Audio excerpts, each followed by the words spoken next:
राजू चिड़िया और टूनी चिड़िया दोनों हमेशा आपस में लड़ते रहते। टूनी चिड़िया तो बहुत अच्छी थी, लेकिन राजू वो टूनी चिड़िया को बहुत तंग करता।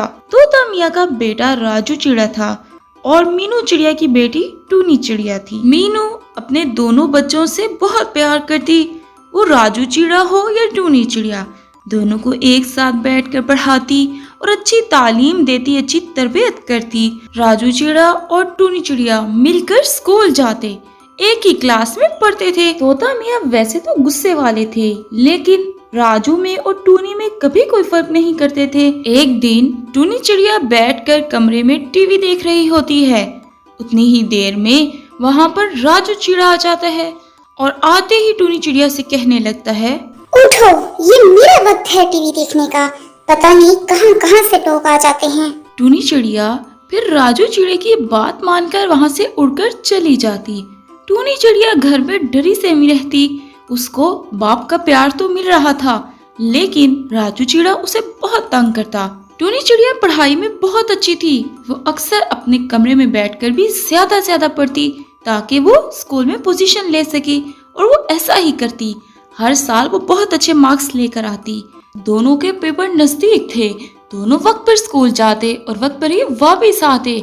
इसी तरह आहिस्ता आहिस्ता उनके एग्जाम भी खत्म हो गए और फिर एक दिन वो रिजल्ट लेने के लिए स्कूल जाने लगे। कुछ ही देर बाद वो दोनों रिजल्ट की फाइल हाथ में ली और अपने घर में आने लगे। राजू चिड़िया तो बहुत परेशान था कि इस दफा फिर बाबा से डांट पड़ेगी, लेकिन टूनी चिड़िया खुश थी। जैसे ही राजू चिड़िया का रिजल्ट उसके बाबा तोता मियाँ ने देखा, वो बाबा, ये ना रिजल्ट टीचर ने गलती से बना दिया होगा।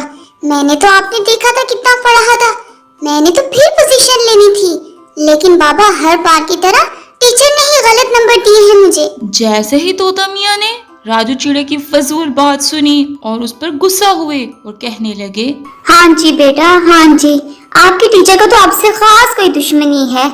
हर साल वो आपको फेल कर देती है, शर्म आनी चाहिए। वो आपकी एक बहन टूनी कितना पढ़ती है, सारा दिन पढ़ती है, लेकिन तुम हर वक्त आवारा करती। पढ़ने पर ध्यान दिया होता तो आज फिर तुम पास होते।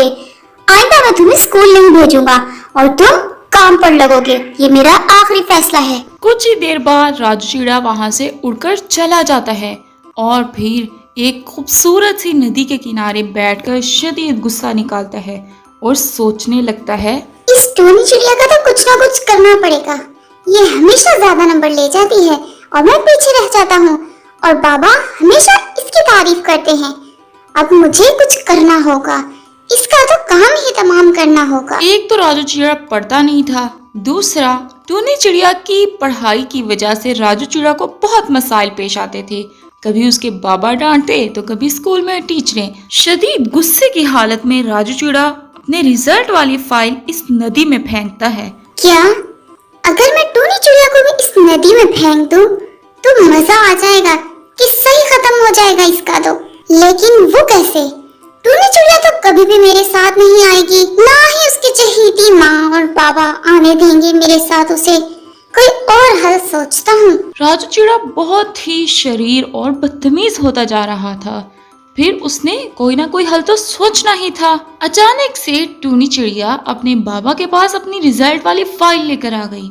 जैसे ही उसने बाबा को रिजल्ट वाली फाइल दी और अपने बाबा से कहने लगी, बाबा आप राजू भाई पर गुस्सा मत हो, यकीनन वो भी कामयाब हो जाएंगे।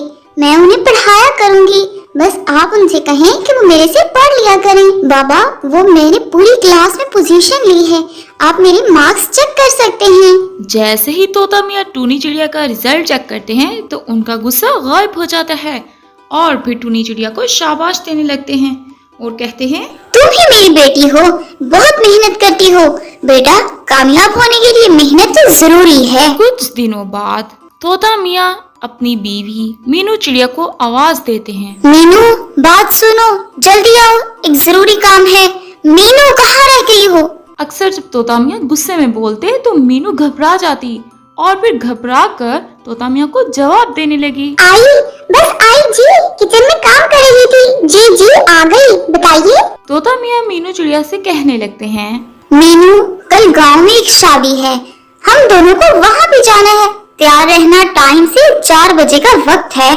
जी मैं वो कह रही थी, बच्चों को ले जाते राजू और टूनी तो लड़ते रहते हैं, कहीं ज्यादा ही नुकसान न हो जाए। नहीं, बच्चों का भला शादी पे क्या काम, किसी रिश्तेदार की शादी हो तो ले जाएंगे। इस बार मैं और तुम ही जाएंगे।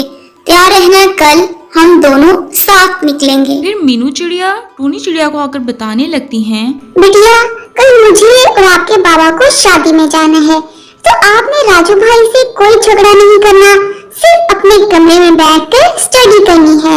याद रखनी है मेरी बात को, और उदास बिल्कुल नहीं होइए, हम आ जाएंगे थोड़े ही वक्त में। अम्मी वो राजू भाई हमेशा लड़ते हैं मेरे से, मैं क्या करूं, टीवी भी नहीं देखने देते। लेकिन जैसे आपने कहा मैं अपने कमरे में बैठकर स्टडी कर लूंगी। इट्स ओके अम्मी, आप जाएं और खैरियत से आएं। तोता मियाँ और मीनू चिड़िया दोनों तैयार होकर शादी पे चले जाते हैं। पीछे से टूनी चिड़िया परेशान और उदास बैठी होती है।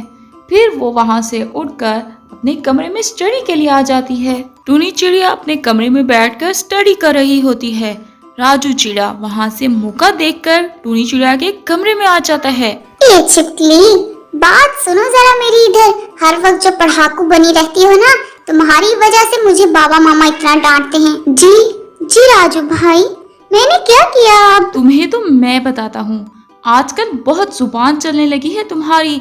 ऐसा सबक सिखाऊंगा, याद रखोगी। टूनी चिड़िया की गिरी पेंसिल जमीन से राजू चिड़िया उठाकर टूनी चिड़िया की आंख में मार देता है, जिससे टूनी चिड़िया शदीद जख्मी हो जाती है और उसकी आंख से खून बहने लगता है और राजू चिड़िया वहाँ से चला जाता है। जैसे ही मीनू चिड़िया शादी से वापस आकर टूनी चिड़िया के कमरे में जाती है तो क्या दिखती है, टूनी चिड़िया जमीन पे पड़ी है और जख्मी हालत में। वो फौरन से टूनी चिड़िया को हॉस्पिटल ले जाती है। हॉस्पिटल में डॉक्टर टूनी चिड़िया को एडमिट कर लेते हैं और मीनू चिड़िया बहुत उदास और परेशान हो रही होती है। तोता मियाँ मीनू चिड़िया को चुप करवाने की कोशिश करता है। बस करो मीनू, इतना मत रो, अल्लाह ताला बेहतर करेंगे, अभी टूनी बेटिया ठीक हो जाएगी। तुम तो हौसला करो जरा, डॉक्टर आते हैं तो मैं उनसे पूछता हूँ। सॉरी, हम टूनी चिड़िया की एक आंख नहीं बचा सके। टूनी चिड़िया एक आंख से अब नहीं देख सकती, अब उनकी हालत खतरे से बाहर है। कल तक आप उन्हें अपने घर भी लेकर जा सकते हैं। डॉक्टर की ये आवाज सुनकर तोता मियाँ और मीनू चिड़िया दोनों बहुत ज्यादा परेशान हो जाते हैं और फिर टूनी चिड़िया को देखने कमरे में जाते हैं। तोता मियाँ टूनी चिड़िया से कहने लगते हैं, बेटा तुम परेशान मत हो, मुझे किसी भी मुल्क में जाना पड़ा मैं तुम्हारा इलाज करवाऊंगा। लेकिन मीनू चिड़िया फैसला करती है कि वो अब तोता मियाँ के साथ उसके घर नहीं जाएगी, बल्कि वो अपने पुराने घर में ही रहेगी। तोता मियाँ घर आकर राजू को डांटने लगते हैं और राजू को कहने लगते हैं, राजू अगर तुम्हें टूनी से कोई मसला था तो मुझे बताते, तुमने कितनी गलत हरकत की है। उसकी आंख में पेंसिल मारने से उसकी आंख ही जाया हो गई। नहीं बाबा, वो सॉरी, गलती से लग गई, बस मैं गुस्से में था। बाबा दोबारा कभी ऐसा नहीं होगा। बाबा कहाँ पे हैं टूनी चिड़िया और मामा? बेटा जी, आपकी मामा गुस्से होकर अपने पुराने घर चली गई हैं। अब वो यहाँ पर कभी नहीं आएंगी और ना ही आपकी बहना आएंगी। अब आप खुशी खुशी इस पूरे घर में सुकून करना। मीनू चिड़िया टूनी चिड़िया को अपने घर ले आती है और फिर उसे बताने लगती है कि उसने तोता मियाँ से शादी क्यों की थी। बेटा मुझे माफ कर दो, मैंने तुम्हारे अच्छे मुस्तकबिल के लिए किया, लेकिन तुम्हारी तो आंख ही जाया हो गई। मैं खुद को कभी माफ नहीं कर पाऊंगी। तुम्हारे बाबा कालू कौवे के गुजर जाने के बाद ही मैंने तोता मियाँ से शादी की। मैं शर्मिंदा हूँ बेटा, मैं तुम्हारे लिए कुछ नहीं कर सकती। अम्मी आप खुद को कसूरवार मत ठहराएं। अम्मी आप हौसला करें, अल्लाह ताला यकीनन बेहतर करेंगे। अम्मी कुछ नहीं होता। फिर राजू चिड़िया को भी अपनी गलती का एहसास हो जाता है। फिर वो तोता मियाँ के साथ मीनू चिड़िया और टूनी चिड़िया से माफी मांगने आता है। बहना मुझे माफ कर दो, आओ मेरे साथ घर चलो, आइंदा कभी ऐसा नहीं होगा। मैं बहुत प्यार करूंगा आपसे। टूनी चिड़िया राजू चिड़िया को माफ कर देती है, लेकिन तोता मियाँ के काफी इसरार के बाद भी मीनू चिड़िया घर जाने से इनकार कर देती है। वो अब अपनी बेटी टूनी चिड़िया के साथ इसी घर में रहेगी। फिर तोता मियाँ और राजू चिड़िया दोनों टूनी चिड़िया और मीनू चिड़िया का ये फैसला कबूल कर लेते हैं और उनसे कहते हैं, हम तुमसे मिलने आते रहा करेंगे और कभी हम यहाँ रहा करेंगे और कभी उस घर में। खुद को कभी भी अकेले मत समझना। प्यारे बच्चों, इस कहानी से हमने क्या सबक सीखा कि हमें कभी भी किसी को मारना नहीं चाहिए। चाहे वो पेंसिल हो या छुरी हो, हमें उससे परहेज करनी चाहिए और गुस्से पर कंट्रोल करना चाहिए। प्यारे बच्चों, अगर आप इसी तरह की मज़ीद कहानियाँ सुनना और देखना चाहते हैं तो इस चैनल को सब्सक्राइब करें, वीडियो को लाइक करें और अपने दोस्तों के साथ शेयर करें।